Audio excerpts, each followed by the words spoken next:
நீங்கள் என்கிட்ட ஒரு 1,00,000 ரூபா கொடுங்க ஃப்ரெண்ட்ஸ், நான் அந்த பணத்தை இன்வெஸ்ட் பண்ணி உங்களுக்கு மாதம் 2,000 ரூபாய் இன்ட்ரெஸ்ட் கொடுக்குறேன், ஒரு வருஷத்துக்கு நான் 24,000 ரூபாய் கொடுக்குறேன், 24% அப்படின்னு உங்ககிட்ட யாரா சொன்னாங்கன்னா அவங்க கிட்ட கொஞ்சம் உஷாராக இருக்கும். ஏன்னா இந்தியாவில் நம்ம மேக்ஸிமம் 12%க்கு மேலே ரிட்டர்ன் எடுக்கிற மாதிரியான ஸ்கீமே இல்லை.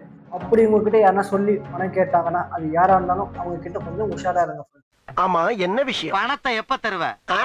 பணத்தை எப்படா தருவ?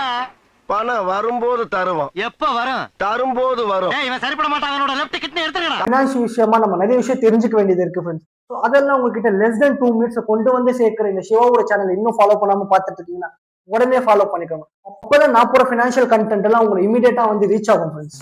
என்ன சிவா இப்படி சொல்ற? என் ஃப்ரெண்ட் எல்லாம் வந்து ஷேர் மார்க்கெட்ல இன்வெஸ்ட் பண்ணி லட்சக்கணக்கில் ரிட்டர்ன் எடுத்துட்டு இருக்கான், பட் நீ 12% மேலே ரிட்டர்ன் எடுக்க முடியாதுன்னு சொல்றேன்.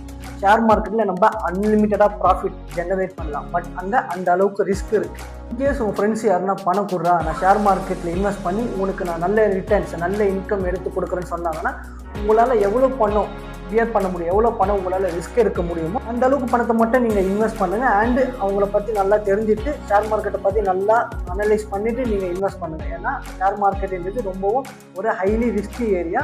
ஸோ அங்கே நம்ம இன்வெஸ்ட் பண்ணுறது மூலமா நல்ல ரிட்டர்ன்ஸ் எடுக்கலாம், பட் அந்த ரிஸ்க்குன்றது இருக்குது, அந்த கேரண்டீடு ரிட்டர்ன்ன்றது நம்மளுக்கு கிடைக்காது.